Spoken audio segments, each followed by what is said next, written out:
Hello students, global English classes के इस YouTube channel में मैं आप सभी का स्वागत करता हूं।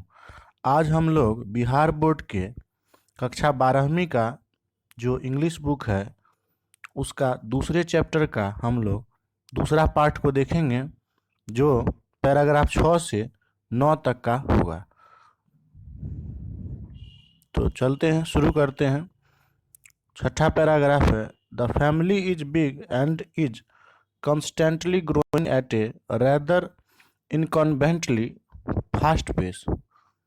इसका हिंदी अर्थ हो जाएगा, परिवार बड़ा है और लगातार असुविधाजनक रूप से तेज गति से बढ़ रहा है।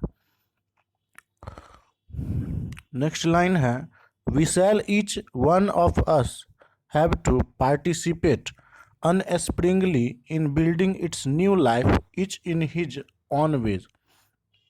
हम में से प्रत्येक को अपने नए जीवन के निर्माण में प्रत्येक को अपने तरीके से असमान रूप से भाग लेना होगा।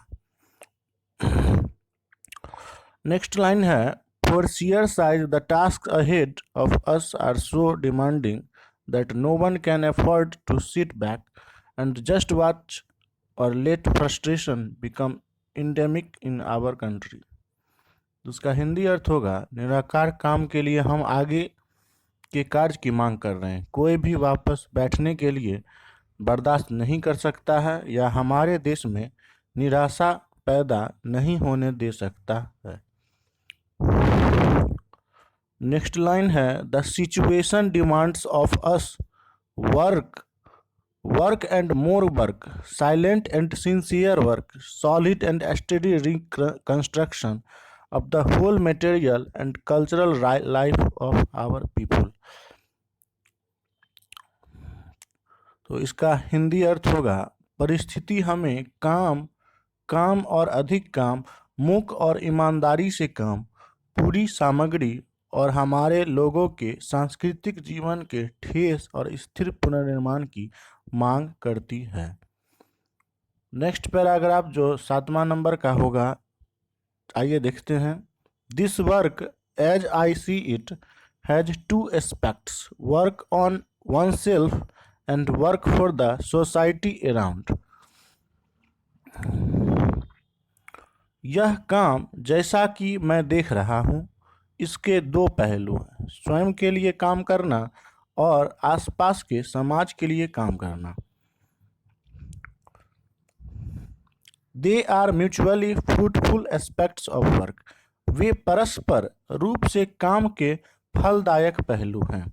देखिए, जाकिर हुसैन के अनुसार जाकिर हुसैन कह रहे हैं कि वर्क के दो एस्पेक्ट्स हैं, यानी दो पहलू हैं।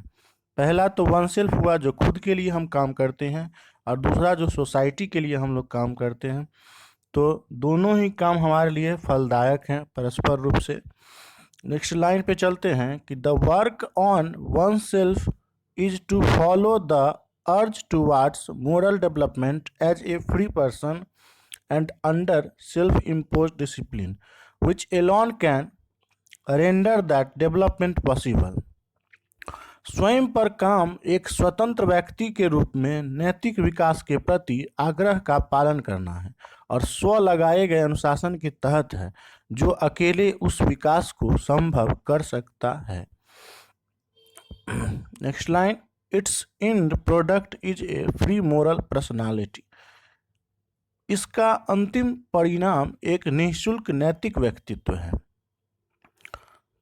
नेक्स्ट लाइन पे चलते हैं, we can neglect the end product only at our peril. हम केवल अपने जोखिम पर अंतिम परिणाम की उपेक्षा कर सकते हैं।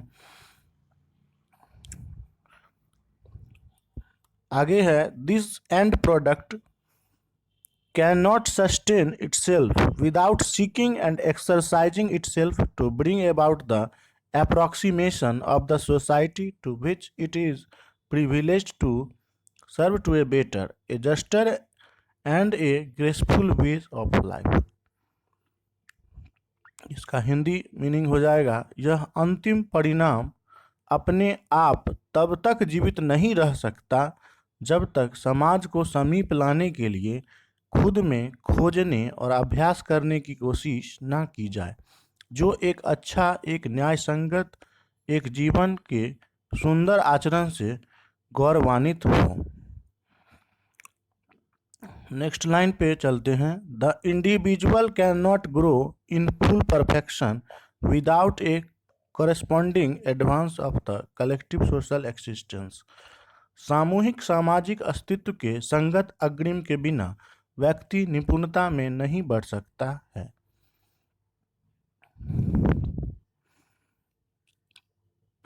Let us resolve to get wholeheartedly engaged in these two aspects of work, individual and social। आइए हम व्यक्ति काम एवं सामाजिक काम इन दोनों पहलुओं में पूरे मनोयोग से जुट जाने का संकल्प लें।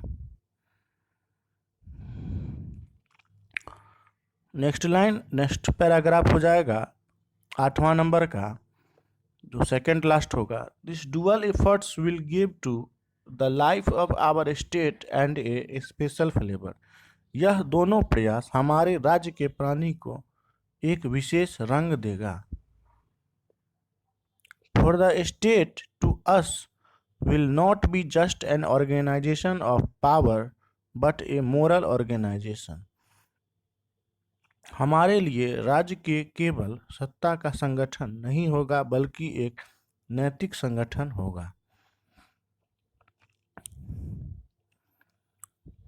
नेक्स्ट है, it is a part of national temperament and inheritance from the great leader of our liberation movement Mahatma Gandhi that power should be used only for moral purpose. यह हमारे मुक्ति आंदोलन के महान नेता महात्मा गांधी से राष्ट्रीय स्वभाव और विरासत का एक हिस्सा है। इस शक्ति का उपयोग केवल नैतिक उद्देश्य के लिए किया जाना चाहिए।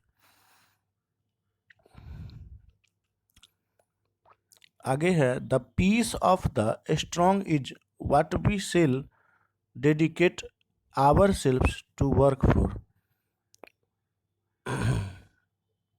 यहाँ पे SHALL हो जाएगा सेल की जगह।